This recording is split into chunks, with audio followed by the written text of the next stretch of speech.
Alrighty guys, so this is the final step with our new V22 controller. So we've got the wirings all sorted, we've got the new screen on.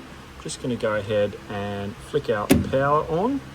So something to watch when these controllers start up is your numbers and your screens at the start here. So if you see this and then you see this screen as well, that means that your signal wires are wired up correctly and the controller is talking to the pump. So what I'm going to do is just stop that pump from starting.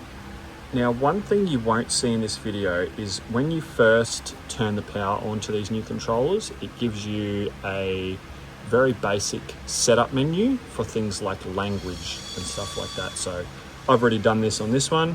If you just go through there, select your language, hit your enter button, and the controller will restart and you'll get to your home screen here.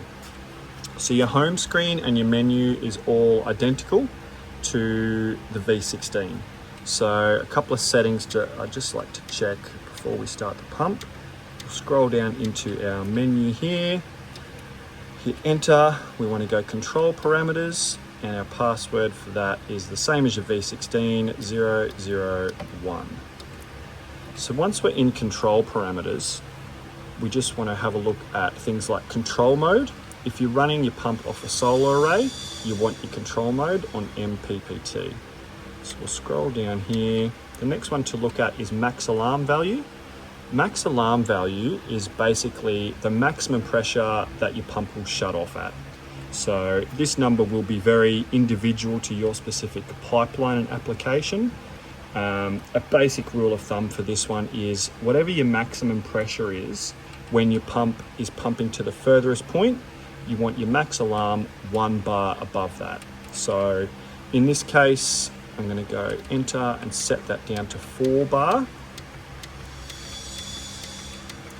And hit enter again.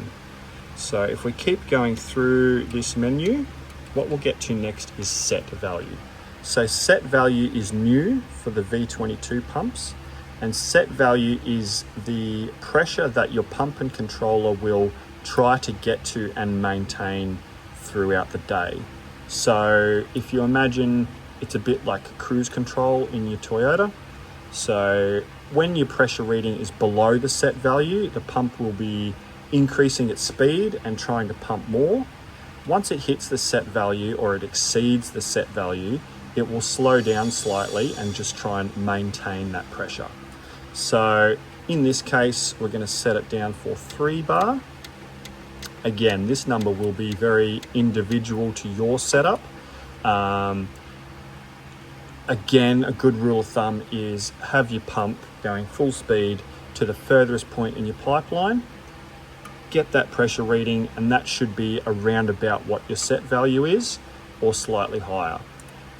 If you're not running any sort of pressure shutoff or you're not interested in the set value, just adjust it up higher than the maximum pressure, and that will just let the pump run as a fixed speed pump. So in this case, we've gone 3 bar, and then all of the rest of these settings are pretty well right to go. So if we scroll down through here, we're back to the start. We'll exit out of the menu here and we'll start the pump. What you'll see when this starts is, pump starts up, your pressure builds up, and once it hits that set point of 3 bar, you'll notice that speed just comes down slightly, and that's the pump adjusting its speed to try and maintain that set point.